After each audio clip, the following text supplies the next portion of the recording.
Esther, capítulo 3, do versículo 1 ao 6, diz o seguinte: Depois dessas coisas, o rei Assuero engrandeceu a Ramã, filho de Hamedata Agagita, e o exaltou e pôs o seu lugar acima de todos os príncipes que estavam com ele. E todos os servos do rei que estavam à porta do rei se inclinavam e se prostravam diante de Ramã, porque assim tinha ordenado o rei acerca dele. Porém, Mardoqueu não se inclinava nem se prostrava. Eu quero ler de novo o versículo 2. Estou vendo algumas Bíblias sendo folheadas, para você acompanhar comigo. E todos os servos do rei que estavam à porta do rei se inclinavam e se prostravam perante Ramã, porque assim tinha ordenado o rei acerca dele. Porém, Mardoqueu não se inclinava nem se prostrava. Então, os servos do rei que estavam à porta do rei disseram a Mardoqueu: Por que traspassas o mandato do rei? Sucedeu, pois, que dizendo-lhe eles isto de dia em dia, e não lhes dando ele ouvidos, o fizeram saber a Ramã, para verem se as palavras de Mardoqueu se sustentariam, porque ele lhes tinha declarado que era judeu. Vendo, pois, Ramã que Mardoqueu não se inclinava, nem se prostrava diante dele, Ramã se encheu de furor, porém em seus olhos teve em pouco o pôr as mãos só em Mardoqueu, porque lhe haviam declarado o povo de Mardoqueu. Ramã, pois, procurou destruir todos os judeus que haviam em todo o reino de Assuero, ao povo de Mardoqueu. Vamos orar mais uma vez? Pai, obrigado por essa palavra.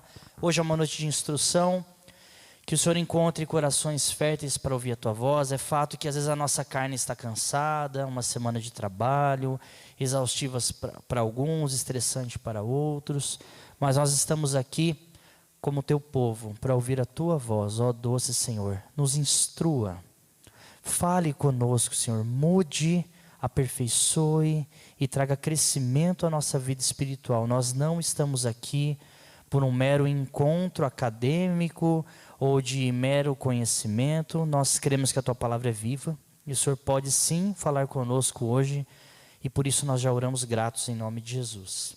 Essa história de Esther, eu recomendo fortemente que vocês leiam, talvez muitos já conheçam, mas que vocês leiam novamente. Eu acredito que são 10 capítulos, vale muito a pena.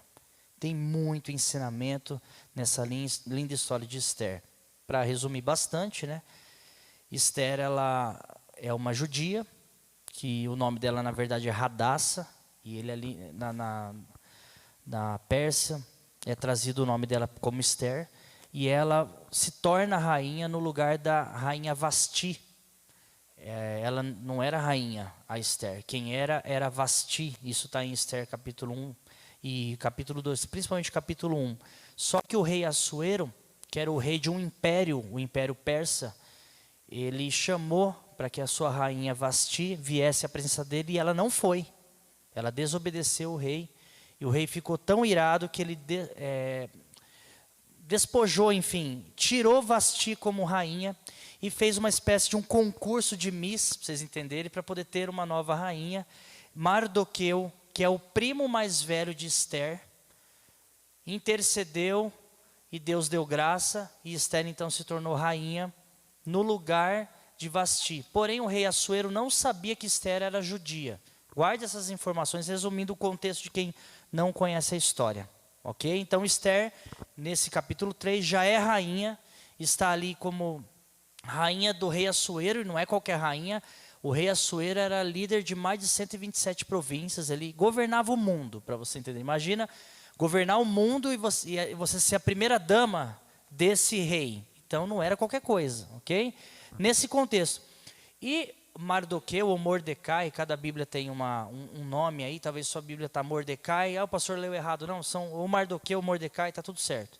Ele era como um pai para Esther. A Bíblia também relata isso, acho que é Esther 2, de que os pais de Esther morrem, e ele pega ela muito criança, e ele não era nem tio dela, como a maioria acha, né? Ele é primo mais velho, mas ele adota como uma filha, e ele então conduz Esther até ela se tornar rainha, ok? Guarde essa introdução, e o que eu queria comentar com vocês, rapidamente, já tratar alguns pontos com vocês por conta do horário, é que vamos tentar conciliar essa história de Esther com a nossa caminhada com Deus. Então preste bastante atenção. eu percebo nessa caminhada com Deus, eu não sei a sua, a minha caminhada com Deus tem, ano que vem vai fazer 20 anos, meu Deus, como passa. Eu, um jovem, ano que vem vai fazer 20 anos que eu caminho com Deus. Graças a Deus que eu nasci de novo. Então eu tenho 20 aninhos de idade só, ô glória. Que eu caminho com o Senhor, que eu me batizei quando eu tinha 16. E eu percebo nesses 20 anos, não que eu tenha todas as respostas, de jeito nenhum, estou aprendendo ainda. Mas eu percebo que nessa caminhada com Deus tem algumas coisas que a gente precisa sempre se lembrar. Porque senão a gente se desapercebe. E é isso que eu queria deixar no coração de vocês. Quando você está caminhando com Deus, lembre-se de algumas coisas. Então eu vou falar de algumas palavras-chave e falar o significado. A Mariana vai me ajudar. Hoje eu nem consegui mandar para ela, me perdoe, não deu tempo. Deus estava me dando a palavra ainda ali na salinha, mas eu espero ser claro com vocês. Quando caminhamos com Deus, tem algumas coisas que nós não podemos deixar nunca, e se nós não percebemos, a gente deixa. A primeira, a obediência. Geralmente ela tem a ver com o futuro. Grava isso. A primeira coisa que nós não podemos deixar quando caminhamos com Deus, a obediência. Ponto. Para ajudar a Mari. Geralmente ela tem a ver com o futuro. A gente, se Deus quiser, vai entender. Como assim, pastor? Eu sei que eu tenho que obedecer a Deus, mas por que geralmente a minha obediência tem a ver com o futuro? Eu explico. Primeiro contextualizando aqui. A Bíblia mostra em Esther capítulo 3, desse personagem. Eu expliquei sobre Esther, você já entendeu a rainha, certo? Expliquei sobre Mardoqueu, seu primo, vamos chamar de pai adotivo, ok? E agora eu vou explicar um pouco da história de Ramã. Ramã, o Agagita, ele era inimigo do povo judeu. Por que ele era inimigo do povo judeu? Existem várias especulações teológicas. A mais forte é respondida numa desobediência de 1 Samuel capítulo 15. Eu não sei se vai dar tempo, a Mari está digitando aí. Abre na sua Bíblia aí, enquanto ela está digitando o primeiro ponto. 1 Samuel capítulo 15. Se está confuso, vai ficar claro em nome de Jesus. O que tem a ver a obediência? Por que você pulou para Samuel? Calma que você vai entender. Eu folheio aqui a Bíblia junto com vocês. Opa, deixa eu dar um espacinho aqui. Esse púlpito está pequeno, precisa bibliona. Opa, já foi? Muito obrigado. Olha o que diz em Samuel 15. Quem é bom de Bíblia sabe. Eu vou ter que ler uns 8 versículos. Então, acompanhem comigo. Samuel disse a Saul, essa é a época do rei Saul, tá bom? Do profeta Samuel, lembra? Enviou-me o Senhor a ungir-te sobre o povo de Israel, ouve, pois, agora a voz das palavras do Senhor. Versículo 2. Assim diz o Senhor dos Exércitos, eu me recordei do que fez Amaleque a Israel, como se pôs no caminho quando subia do Egito.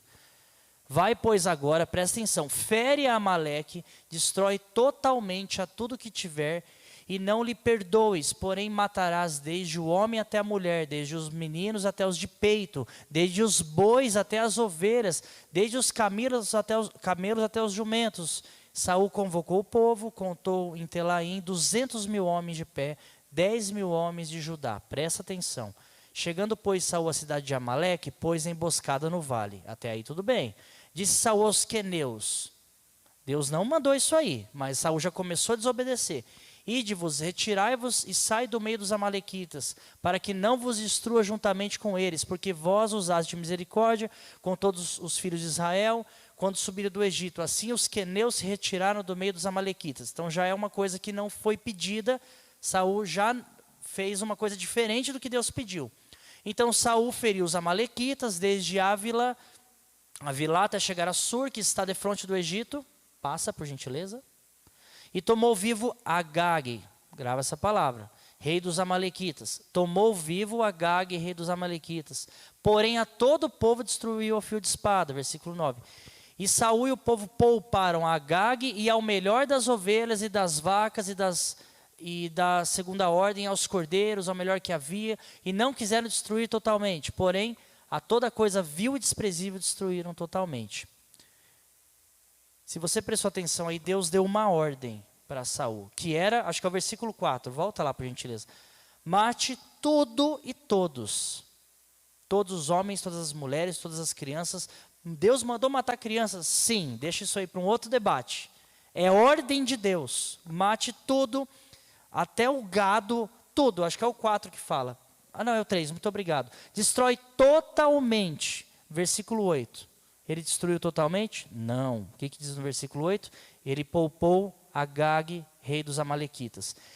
Quem que é esse rei Agag? A Bíblia me parece, e isso é um grande consenso entre os teólogos, até tomei o cuidado de perguntar ao pastor César a opinião dele, porque eu sei que há um debate quanto a isso, e a opinião dele é a mesma que eu tenho, então eu tenho essa segurança de passar para vocês. Tá?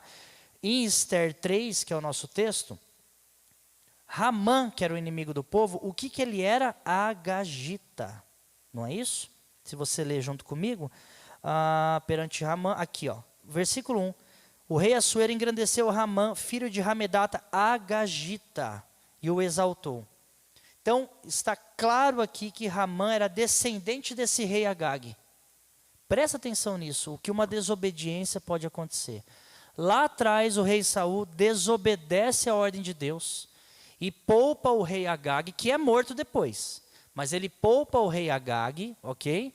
Desobedece a Deus. Logo em seguida, eu não li o texto, depois a gente pode voltar no texto de Samuel. Ali começa a perca do trono de Saul. Então, uma desobediência de Saul, na verdade ele teve duas, né? Ele perde o trono, mas o assunto hoje não é Saul. O assunto é esse homem que ele poupou há quase 1000 anos atrás, chamado Agag. Vem um descendente dele, lá em Esther, eu estou falando de milênios para frente, chamado Ramã ou Agagita. Então a gente começa a entender o porquê, por exemplo, no versículo 6 de Esther. Os irmãos estão comigo ou está confuso? Está tudo bem?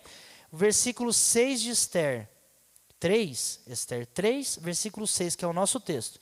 Porém, os seus olhos teve em pouco em pôr as mãos só em Mordecai, ou Mardoqueu, porque lhe haviam declarado o povo de Mardoqueu.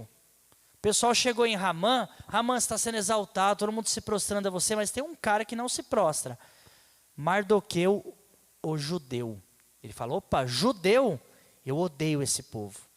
Provavelmente porque ele é agagita, descendente do rei Agag, que foi exterminado pelo povo de Israel. Entendeu? Então, quando você não resolve um problema, meu irmão, quando você desobedece a Deus, esse problema vai te cobrar lá na frente. Por isso que quando a gente caminha com Deus, a obediência é importantíssima. Igreja, em nome de Jesus. Pega essa história, eu poderia falar várias. Pega essa história como exemplo de que se Deus te mandou fazer alguma coisa, não tente sempre entender. Que mania a gente tem de querer entender ou racionalizar tudo que Deus manda? Só faz. Qual é a dificuldade de a gente só obedecer a Deus? Eu te respondo. A gente acha que tem as respostas. Saul, quando ele derrota os amalequitas, ele olha aquele monte de gado gordo, que para nós é tipo dinheiro. Você imagina Deus te mandar destruir e queimar dinheiro. Olha, eu estou mandando queimar dinheiro. Essa é a minha ordem. Você vai falar, Senhor, eu matei o povo, mas o dinheiro eu vou ficar. E depois lá na frente, o Saul tenta uma boa desculpa. Parece até boa. Não, Senhor, eu guardei aqui o gado que é para sacrificar o Senhor. Aí lá em Samuel 15, 22, vem aquela famosa frase: Deus tem mais prazer em obedecer do que sacrificar. E isso continua ecoando até hoje. Não, eu roubei um dinheirinho ali, mas eu dei o dízimo. Não importa, esse dízimo não valeu de nada. Deus tem mais prazer em obedecer um princípio maior do que o dízimo, que é não roubar, meu Deus. Não desobedecer. Então, o que o profeta Samuel fala para Saul é o que Deus nos fala hoje. Você pode dar dinheiro, você pode ter boas desculpas. Se você está desobedecendo alguma coisa que Deus mandou, cuidado. É por isso que eu coloquei aqui o ponto primeiro. Geralmente a obediência tem a ver com o futuro. Quando a gente obedece a Deus, igreja, vamos ser muito sinceros. Eu não sei se você vai concordar, acho que sim. Quando nós obedecemos a Deus, parece que nós não vemos o resultado agora. Eu tenho essa sensação.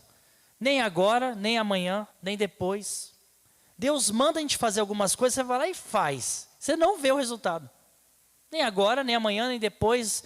Lá na frente, provavelmente você fala, nossa, agora eu entendi porque Deus me mandou não mudar, ficar quietinho nesse trabalho. Ou não retribuir a altura, ficar quietinho. Me guardar em oração, ficar quietinho. Hoje eu entendo. Se você quer servir a Deus de uma maneira imediatista, o evangelho não vai dar certo para você. Coloca aí Evangelho de João 13, 7. Você também na sua Bíblia, por gentileza. João 13, 7. para você entender que a obediência não tem a ver com a ciência. Nem sempre o que eu obedeço de Deus eu sei. Eu só tenho que obedecer. Tipo assim, Ele é o general de guerra, amém? Amém? Nós somos os seus soldados. Ele mandou a gente marcha. Mas para onde eu vou? Só marcha. Mas o que eu faço? Só marcha. Só desce. Tire. Acho que vai ficar sem bateria. Se tiver um outro aí já, vamos já trocar? Tire a arrogância, que nós vamos falar daqui a pouco, de querer ter todas as respostas. É muito bom ter as respostas, mas nem sempre teremos. Essa passagem, João 13:7, Jesus está começando a ceia, ele pega uma toalha, ele pega uma bacia, ele começa a lavar os pés, se preparar para lavar os pés dos discípulos. Esse é o contexto. No versículo, pode ser o 6, volta um, Mari, por gentileza, obrigado. Aproximou-se, pois, Simão Pedro, sempre ele, e disse: Senhor, tu me lavas os pés a mim? Ele queria uma resposta. Como assim o senhor vai me lavar o pé? Quem faz isso é escravo. Jesus responde: o que eu faço não sabes agora, tu saberás depois. Isso que Jesus está falando ecoa até hoje, igreja. Tem coisas que ele faz na nossa vida que a gente não sabe agora. Saberá depois. Não faça como Pedro. Olha o que Pedro faz. Ele continua insistindo. Somos nós muitas vezes, né? Versículo 8. Não, nunca me lavará os pés. É como se Jesus estivesse falando assim: essa ordem que eu estou te mandando, tira o Pedro e coloca você aí. Só obedece. Não, vai ficar questionando. Não, porque eu acho que não tem.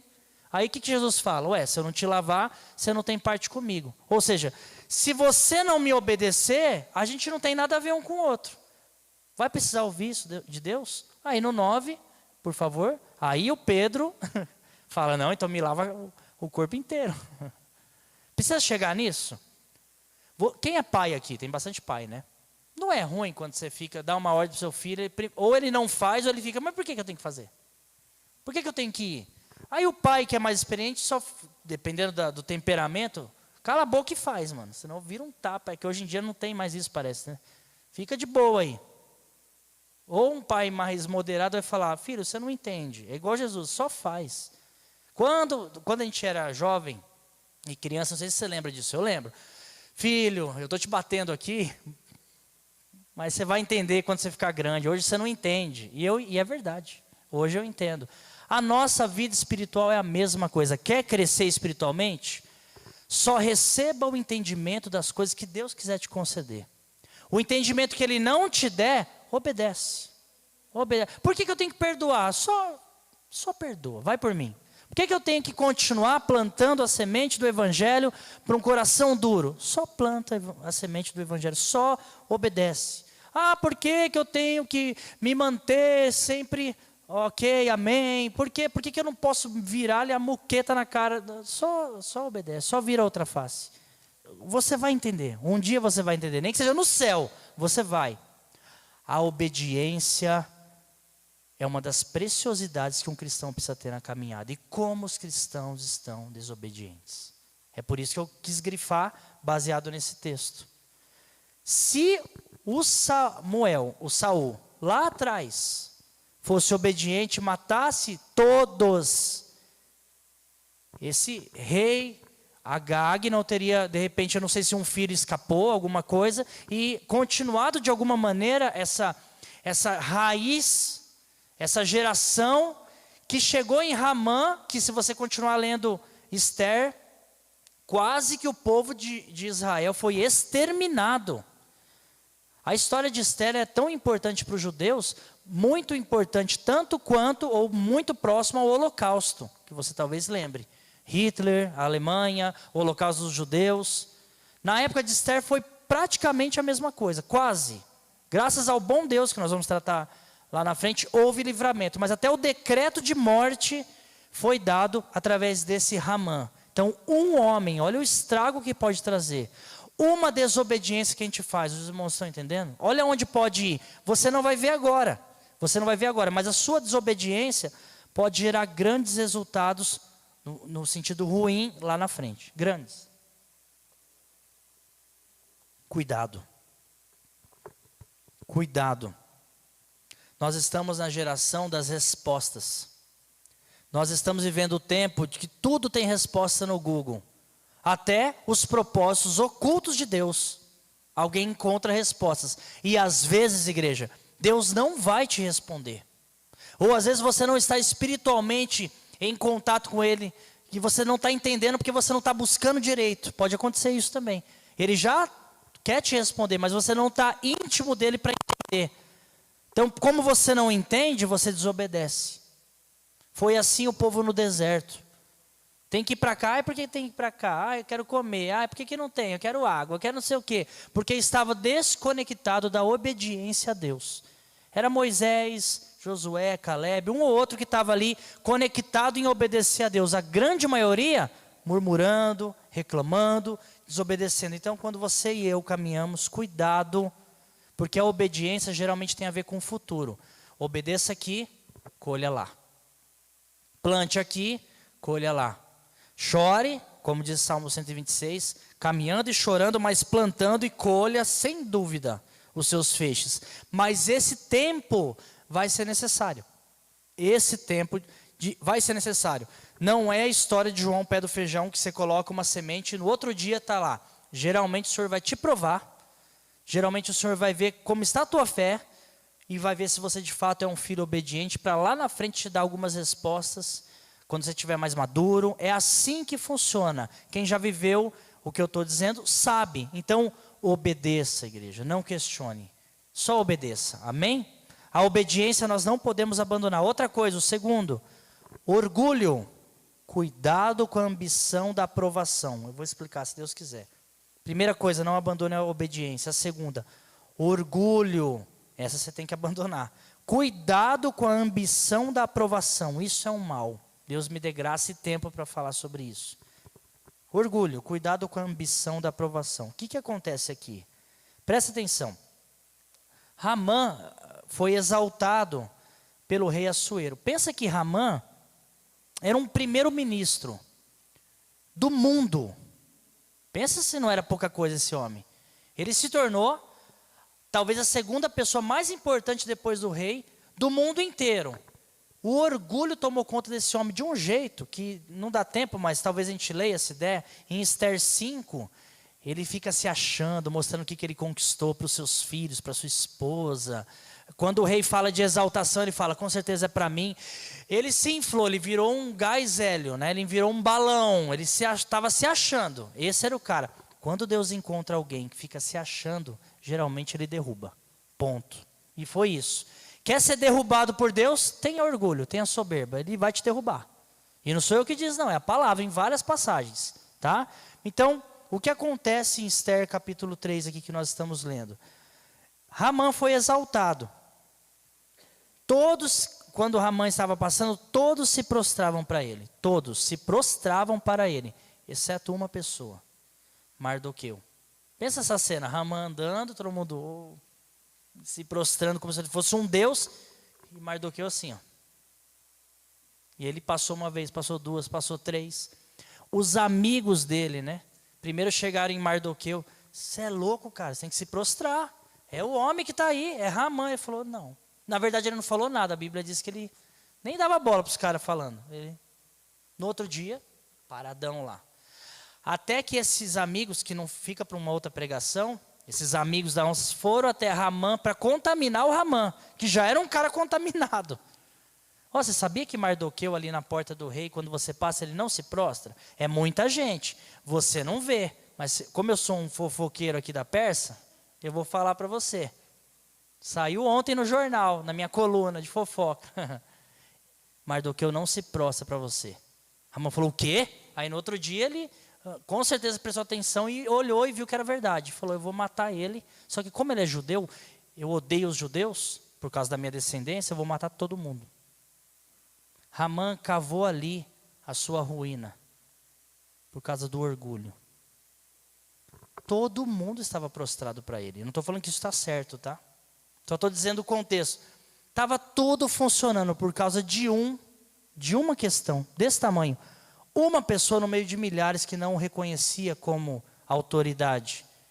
Esse cara termina enforcado lá na frente. Começa com uma questão. E é assim o orgulhoso. Pode estar. Você quer saber se você é orgulhoso? Não tenha orgulho agora, seja sincero. Às vezes está tudo bem. Deus está com você, Deus está caminhando, as coisas estão acontecendo. Uma questão te incomoda, tanto que tira o seu sono. Está tudo bem, você comeu hoje, você se alimentou, você vai dormir numa cama quentinha, você vai tomar um banho quente, mas um filho do Satanás, no caso de Ramã era o contrário, ele era o filho de Satanás e o Mardoqueu era o certo. Mas eu quero te explicar a mecânica, ok? Entenda a história, se coloque no lugar de Ramã agora, só que você é de Deus, amém? Uma pessoa que te desagradou no trabalho, você perde o sono por causa dela. Uma pessoa que não aprova você no seu trabalho, na sua escola, na igreja, você perde o sono por causa dela. E isso acontece com todos nós. Não vem não. Que quando a gente fala de orgulho e soberba, você fala, isso aí não é comigo. Isso, eu não sou orgulhoso. Já foi, já é. Já é. Só de, não, comigo isso não. A palavra é para você que está aqui, meu irmão. É para mim. É para mim. A gente que prega aqui tem que tomar cuidado agora que está na internet aí. Todo culto tem 2, 3 dislikes. Eu nunca entendi isso, até com o pastor César. Eu não entendo. A gente só vem pregar a palavra. Por que um dislike? Aí depois eu pergunto, depois desse porquê eu falei, por que isso está me incomodando? Por quê? Eu lembro uma vez que eu vasculhei todas as pregações minhas do pastor. Quem pregava aqui? O pastor. Por que tem esse dislike aqui?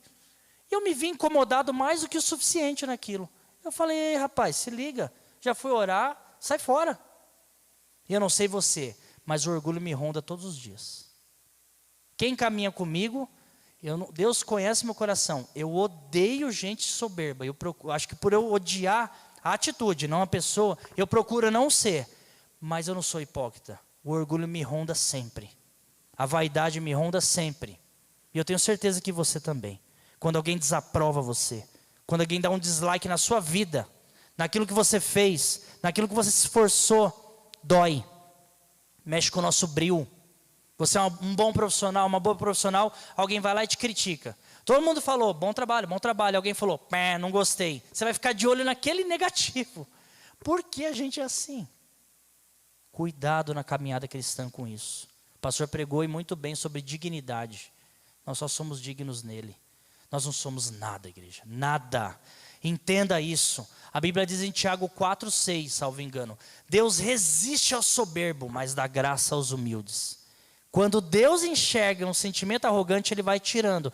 Por isso que na minha casa, na minha vida em primeiro lugar, depois na minha casa e depois como pastor para vocês, primeiro eu olho eu, depois a minha esposa e minha filha, depois vocês como pastor. Eu fico sempre vigiando quanto ao orgulho. Esses dias eu peguei uma pessoa aí, menos, tá se achando demais, hein? Menos. E de vez em quando eu faço isso comigo. Cuidado, por que você está fazendo tal coisa? Cuidado com isso. Como é que você está se sentindo com esse elogio? Eu fico me policiando, porque eu tenho pavor de Deus olhar para mim e fazer assim, orgulhoso eu não quero. Como ele fez com Nabucodonosor. Ou a minha Babilônia virou um animal comendo grama. Como ele fez com aquele outro rei que até o Ney pregou, me fugiu da mente, meu Deus. Mene, Beltesazar, né? Mene, Tekel, Parsim. Vamos banquetear aqui. E pegou os utensílios de Deus, todo soberbo, e uma mão apareceu do nada. Você foi pesado na balança, foi achado falta. Quem você acha que você é? Ramã, a mesma coisa. Olha o orgulho desse Ramã. Vai em Esther 5, acho que dá tempo. Deixa eu ver se eu acho esse versículo, eu não preparei. Esther 5. Eu acho que é o 9. Olha para você ver. Ramã ficou mordido lá com Mardoqueu. E esse incômodo que ele ficou com o Mardoqueu continuou. Esther 5:9. Saiu Ramã naquele dia alegre, olha só, alegre de bom ânimo, porém vendo Ramã a Mardoqueu à porta do rei, e que não se levantara nem se movera diante dele, Mardoqueu sempre parado, nunca fazia sinal nenhum para ele.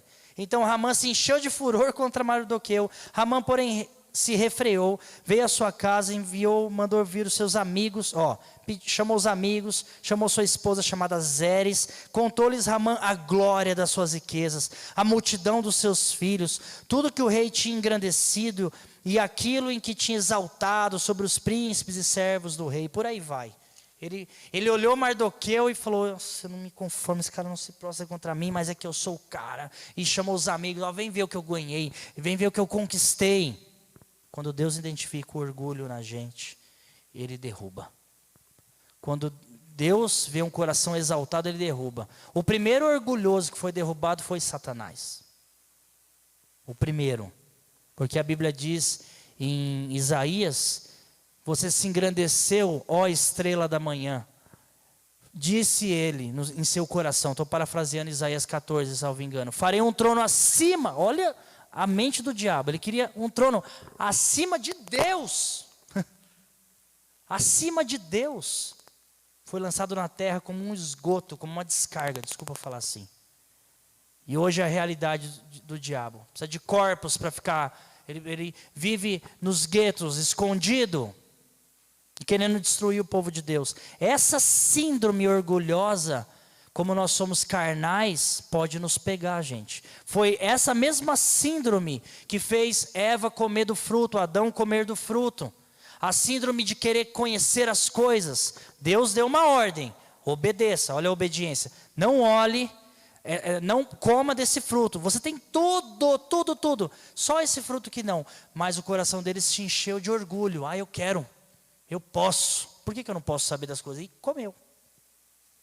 Essa síndrome vai nos perseguindo até hoje. Fique atento. Você conhece alguém que o sucesso subiu a cabeça? Lembra aquela famosa frase? Quer conhecer uma pessoa, dá poder para ele? Mas hoje eu gostaria que você não pensasse nessa outra pessoa. Pense em você. Mas eu não tenho poder, eu não sou grande. Não. Pense no seu dia a dia, se o orgulho não toma conta de você, se a vaidade, a vontade de responder na frente, aquele amor a si mesmo tão grande, aquela autovaidade que você não perdoa quando vê você está querendo ter razão a todo momento. Talvez essa palavra mexa com você. Você não é um Ramã, que é o segundo no reino, não é tão grande assim. Mas o pouco que você tem, você gosta de dar a última resposta. Gosta de ser orgulhoso, não pede perdão. É difícil pedir perdão. Liberar perdão, então, praticamente impossível. Porque eu sou crente, mas não sou bobo.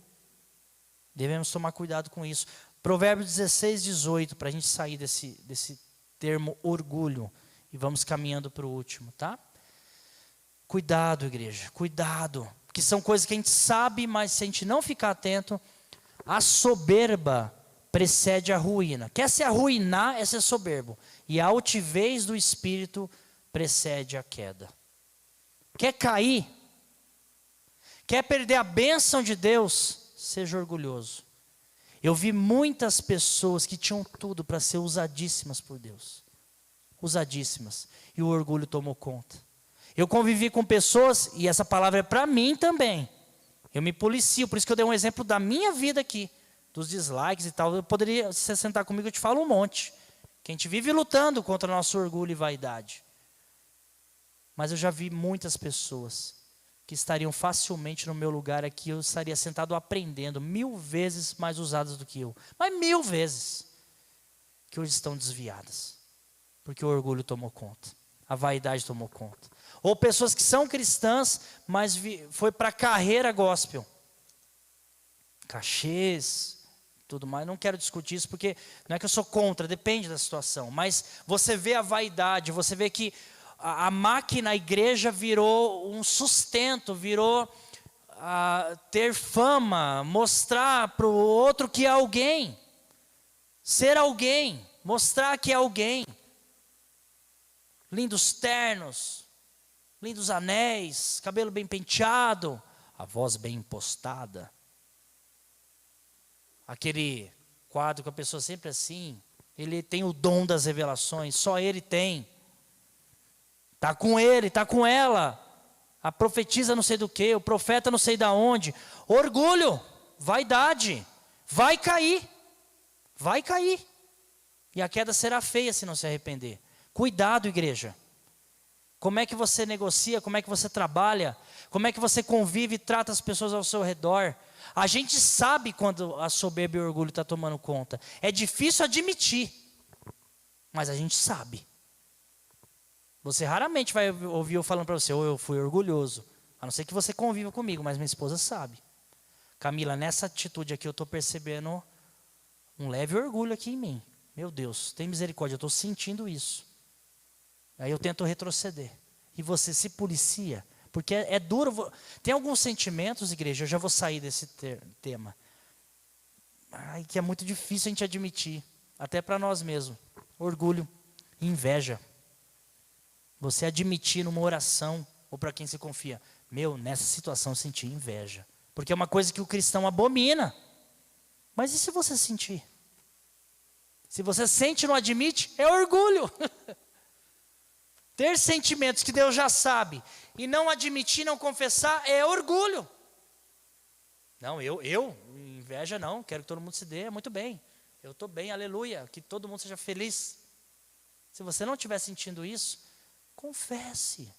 Se você estiver com orgulho, vaidade demais, confesse. Qual é o problema? Porque se você não confessa, deixa eu te avisar, ele já sabe. E ele não gosta. Nem um pouco. Então, seja justo. Faça uma oração que eu procuro fazer a Deus. Já que eu estou falando de mim, eu estou me batendo, me esmurrando aqui, mas coloque na sua vida aí também. Se tal coisa for para o Senhor me der, e aquilo subir na minha cabeça, de alguma maneira, qualquer coisa, na obra, no trabalho, tira de mim. Eu quero muito, mas tira de mim. Mas eu quero, mas tira. Eu fico naquela luta, mas eu queria tanto, mas tira. Eu fico brigando comigo. Porque se o Senhor sabe que tem bênçãos para a gente, igreja, tem vitórias, vamos chamar assim, que pode não fazer bem. Tem status que pode não fazer bem. Tem situações que pode não fazer bem. Tenha a coragem de falar, se isso for me desviar de ti, não me dê. Por mais que eu queira muito. Tem coragem? Faça que vai valer a pena. Faça, Senhor, não me dê. Não me dê. Essa posição na empresa, seja o que for. Amém, meus queridos? Então o que a gente tem que aprender também para finalizar nessa instrução bíblica de hoje, na caminhada com Deus, a obediência, falamos do orgulho, e agora propósito. Lembre-se sempre do porquê Deus te chamou. Sempre. Tenha propósito. Não viva apenas, tenha propósito. Lembre-se sempre do porquê Deus te chamou. De vez em quando na sua vida você tem que parar e falar, por que eu estou aqui? O jeito que eu estou andando, conduzindo, Deus está aprovando? Lembre-se sempre de onde Ele te tirou, o porquê Ele te tirou e o que Ele mandou você fazer. Não se esqueça do propósito que Ele deu na sua vida. Não se esqueça, não se esqueça. Porque na caminhada parece que a gente esquece. A gente se acostuma com Deus, vê se pode. Se acostuma em ver milagres. Se acostuma em ver respostas. Porque a gente já está calejado. Cuidado para o propósito que Deus colocou na sua vida sair fora. Porque na vida, igreja, a gente tem um monte de vontade. Um monte de vontade de fazer isso, fazer aquilo. Queria ir para cá, queria ir para lá. Você perguntou para Deus se é propósito dele você tomar essas decisões? Você orou? Não, mas está tudo no jeito, pastor, eu já conheço. Então, Pedro sabia pescar, mas não pescou nada. Salmo 127, se o Senhor não edificar a sua casa, você trabalha em vão. Agora a gente entende, eu não vou ler porque não dá tempo, mas se você continuar aqui, Ramã odiou tanto os judeus que ele conseguiu um decreto do rei, selado no anel, para matar todos os judeus espalhados pela face da terra. Ele conseguiu isso. Esther ficou sabendo, Mardoqueu ficou sabendo, eles se desesperaram. Presta atenção nessa passagem aqui, eu não sei se eu vou lembrar. Esther 4, um capítulo depois, eu acho que é o versículo 10. Eu explico aqui, antes da gente ler. Eu estou pulando por causa do tempo, mas o que acontece? Ramã odiava Mardoqueu. Já falamos do orgulho, já falamos da desobediência, o que provocou, então já pula essa parte. Vamos para a parte final, propósito. Por esse ódio, ele conseguiu um decreto do rei para matar todos os judeus. Mardoqueu ficou sabendo, ficou desesperado. Falou, vamos morrer. Falou com Esther, ela ficou desesperada. Quando a notícia chega até Esther, olha o que diz em Esther 4:10. Então disse Esther a Hataque e mandou dizer a Mardoqueu, porque a Esther estava se comunicando com o seu primo, o seu pai adotivo, através de Hataque, tá bom? Presta atenção. Todos os servos do rei e o povo das províncias do rei bem sabem que todo homem ou mulher que entrar ao rei no pátio interior, sem ser chamado, não há senão uma sentença, a de morte, salvo se o rei estender para ele o cetro de ouro para que viva. E eu, nesses 30 dias, não sou chamada para entrar ao rei. Então, o que acontece aqui? Eu vou parar para você entender. Quando Mardoqueu conta para Esther do propósito de Hamã de matar todo mundo, Esther falou assim, trocando em miúdos, lascou, porque... Tipo assim, ô Esther, você é a rainha, intercede junto ao rei. Ela falou, não, mas o rei tem 30 dias que não me chama. Eu não posso, mesmo sendo rainha, chegar diante dele sem ele chamar. Senão eu também vou ser morta. É isso que está acontecendo aqui. Então eles falam, meu Deus, o que faremos? Versículo 12. E fizeram saber a Mardoqueu as palavras de Esther. No 13. Então disse Mardoqueu que tornasse a dizer a Esther, não imagines em teu ânimo que escaparás da casa do rei. Tipo assim, você vai morrer de qualquer jeito, minha filha. Mais do que todos os outros judeus. Olha o 14. Porque se de todo te calares neste tempo, socorro e livramento de outra parte virá para os judeus. Mas tu e a casa do teu pai perecereis. E quem sabe se para tal tempo como este, chegaste a este reino. Está entendendo aqui? Aí Esther está dizendo assim, meu Deus, eu entendi que nós vamos morrer, mas eu não posso chegar diante do rei e interceder, senão ele me mata. Mardoqueu falou, minha filha, acorda, você vai morrer do mesmo jeito. Ele vai descobrir que você é judia. Vai morrer eu, vai morrer você, e saiba que Deus vai dar livramento para todo Israel, porque Deus é assim, Mardoqueu está dizendo. Mas nós vamos morrer, toma uma atitude. Quem sabe, Esther, e essa palavra é para você agora. Quem sabe, povo de Deus, não foi para esse momento que Deus te preparou, para você chegar no reino. Quem sabe você não se tornou rainha para nos livrar. E foi exatamente para isso. Daí a Esther começou a entender, meu Deus. E assim a gente começa a entender na vida o porquê a gente obedece a Deus. O porquê a obediência é futura. Você fala, meu Senhor, valeu a pena te obedecer. Olha onde a vida me levou. Olha onde a obediência me levou. Olha onde a minha quebra do orgulho, eu me matar a cada dia, o que é difícil, me levou a ter o favor do rei. Me levou a ter o favor do rei, não Assuero, o nosso Deus. Me levou a isso. Aí Esther, despertando, o seu pai adotivo, o seu primo, enfim, precisou despertá-la. No 15, ela entra no propósito, que é o que você e eu devemos fazer. Então disse Esther de novo, para dizer para Mardoqueu, lá no 16, vai, ajunta todos os judeus que se acham em Suzã, jejuai por mim, não comais, nem bebais por 3 dias, nem de dia, nem de noite. E eu e as minhas moças também assim jejuaremos, e assim irei ter com o rei, ainda que não é segundo a lei. E se perecer, perecerei. Então Mardoqueu foi e fez conforme tudo quanto Esther ordenou. Esther acordou, veio a unção pentecostal nela, que ela estava meio na carne, ela acordou, falou aleluia, rodopiou lá, tô brincando. E falou, então vamos jejuar, 3 dias. Já deu um propósito. E você? Qual o último propósito que você fez com Deus?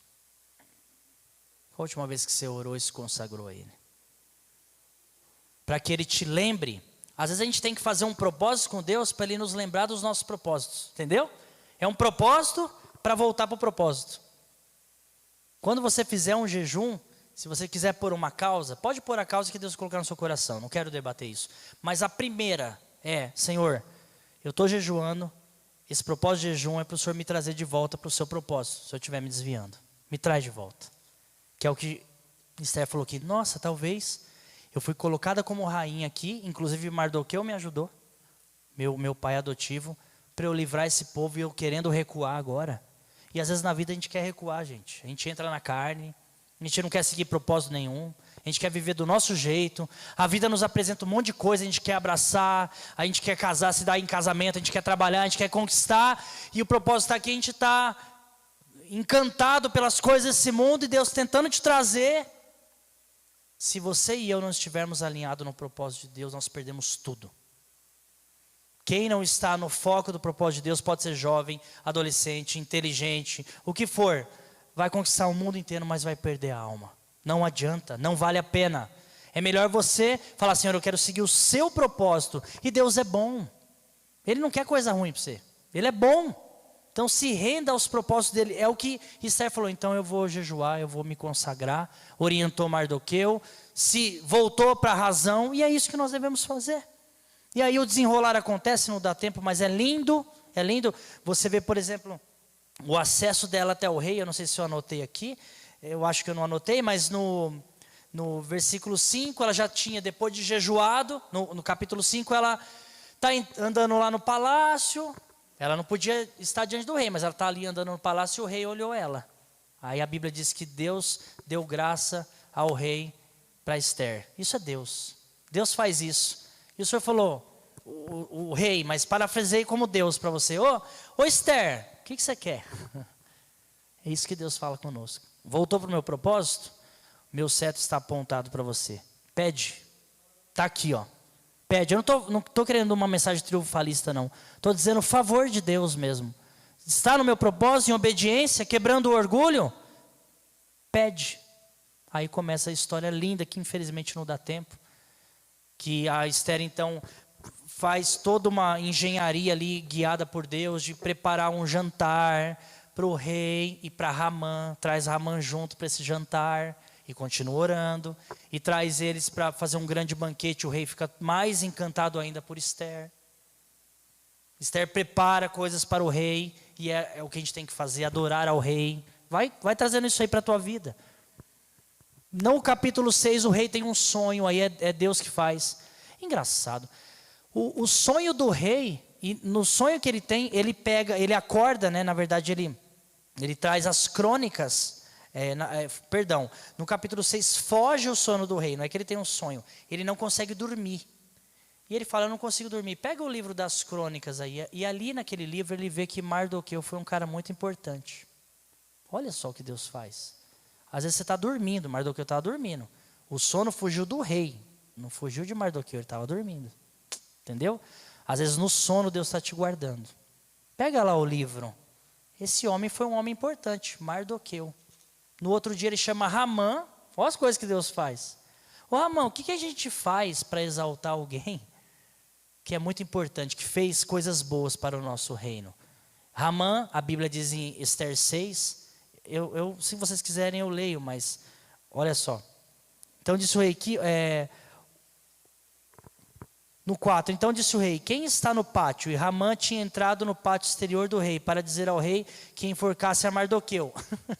Ramã foi no pátio e falou, vou enforcar Mardoqueu, está tudo no jeito, a forca está pronta, vou lá. Ele se depara com o rei fala, o Ramã se prepara para falar algo para o rei fala, peraí, eu vou te fazer uma pergunta, eu quero exaltar uma pessoa, o que eu faço? Aí o orgulho de Ramã falou, comigo, com certeza.